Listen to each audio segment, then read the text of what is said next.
اف در گوند چرمز یه گوندوار باجار قامشلوی روشاوای کردستانه تنه 5 کیلومتریان دوری باجره. کمبونه کی برفره یا رژیم بناوه دیدارگاه حوزن عرب هاتی انجامدان. هفدم ویه که جی پارتیا یکیتیا دیمقراطیک پیاده سرکرده انجمن اجتماعی کرد لسوریه لنوا باجر قامشلو رواند.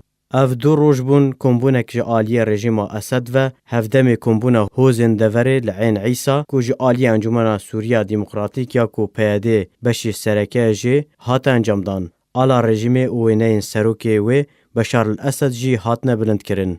داوی نامه وی کمبونه ده سروک حوزن و ایلین عرب بانگ لحوزن عرب و ین نافچه کرن که زاروکن خوش ناوا چکدارن سوریا دیمقراطیک و کشینن و تاوی چکدارن رژیم اسد بکن. هر وها دجاتیا خو جهر پروژه نه لجیر سیبر رژیم اسد به نشاندان. لحسه جی خو نشاندانک برفره یا رژیم جبو همان مبسته بر یا دو روزان هاتا لدارخستن. چغلاکی و کمبون و هفدیتن و لفو تفگر و سردانن برپرسن پلا بلندن رژیم جبو باشار قامشتو حسکی هفده مویه کتی کو پیاده دی سیاستن خوین گرتن و رواندن و بن پیکرن لدجی سیاست مدار و چالکوانن کرده و هری داویجی رواندن محمد ایو سروکی خوجوهی روژ آوای قامشلو یا انجمن اجتماعی کردی لسوریه بردوامه. هروها ادعا دکه کو چالاکی به مولد و اریکرناوی لنافچه روژاوای کردستان ناینه لدارخستن.